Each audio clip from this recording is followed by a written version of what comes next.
வணக்கம். நான் உங்கள் டாக்டர் நலங்குமார்.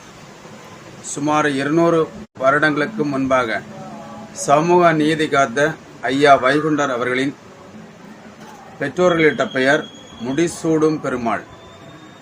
ஐயாவளி என்ற அன்புக்கொடி பக்தர்கள் தலைமைபதி சுவாமிதோப்பில் மிகப்பெரிய ஆலயத்தை எழுப்பி வழிபட்டு கொண்டிருக்கின்ற அந்த புனிதரின் பெயர் அவதூறாக சித்தரிக்கப்பட்டு டிஎன்பிசி தேர்வாணைய தலைவர் அவர்கள் கழிந்த டிஎன்பிசி தேர்வில் முடிசூடும் பெருமாள் என்ற பெயரை த காட் ஆஃப் ஹேர் கெட்டிங் என்று வரலாற்றை பிழைபடும்படியாக மாற்றி தவறாக சித்தரித்து பதிவிட்டுள்ளார். ஏற்கனவே சமூக ஆர்வலர்கள் மற்றும் வழக்கறிஞர்கள் இலவச சட்ட உதவி சங்கம் சார்பாகவும் பல சமூக அமைப்புகள் சார்பாகவும்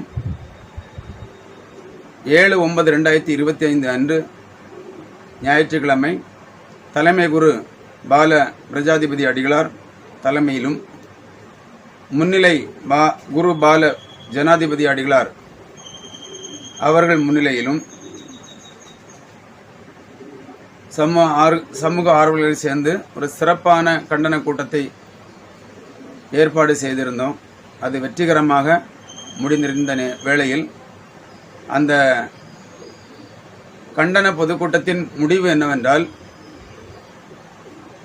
தவறாக சித்தரித்த அந்த பிழையை சரி செய்து மீண்டும் பொது இடத்தில் பதிவு செய்ய வேண்டும்.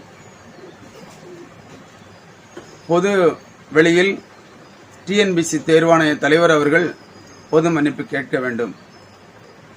ஏனென்றால் இந்த பதிவு செய்த டிஎன்பிசி தேர்வாணைய தலைவர் அவர்கள்தான் இதற்கு முழு பொறுப்பேற்க வேண்டும். இந்த பதிவால் ஐயாவளி பக்தர்கள் மட்டுமல்ல, சமூக ஆர்வலர்கள், சமூக அமைப்புகள், நீதி தேடும் வழக்கறிஞர்கள், இந்த உலகத்தில் தர்மத்தை நிலைநாட்டக்கூடிய வழியில் செயல்படுகின்ற தர்மவாதிகள் அனைவரும் மனசு புண்படும்படியாகவும் சங்கடப்படும்படியாகவும் நடந்து கொண்ட டிஎன்பிசி தேர்வாணைய தலைவர் அவர்களை உடனடியாக மன்னிப்பு கேட்டு இந்த பிழையை சரி செய்ய வேண்டும் என்று இந்த கூட்டத்தில் முடிவு செய்யப்பட்டது. இது முதலமைச்சர் அவர்கள் இந்த பொதுக்கூட்டம் நடக்கக்கூடிய தேதியிலே வெளிநாட்டில் பயணித்தபடியால் அவருடைய பார்வைக்கு இன்னும் செல்ல முடியாமல் இருக்கின்றது. இதை பார்க்கின்ற அன்பு சகோதரர்கள், சகோதரிகள், முதலமைச்சரின் கவனத்திற்கு செல்லும் வரை இந்த வீடியோவை பகிர வேண்டும்.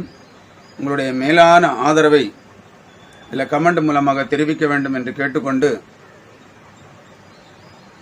காலதாமதம் ஏற்பட்டு கொண்டிருக்கின்றபடியால் உடனடியாக இந்த பதிவை நீக்க வேண்டும், திருத்த வேண்டும், பொது மன்னிப்பு கேட்க வேண்ட அந்த கேள்வியை முன்வைக்கிறோம். ஒருவேளை மீண்டும் காலதாமதம் ஏற்பட்டு நடக்க முடியாமல் பொது மன்னிப்பு கேட்க மாட்டோம், இப்படிதான் பதிவு செய்வோம் என்று பல சமுதாய, சமூக, உள்கட்சி, மத காரணங்களினால் இருக்கின்ற சில விசகிருமிகள் அரசாங்க இயந்திரத்தின் அரசு அதிகாரிகளாக இருந்து கொண்டு செயல்படுவீர்கள்.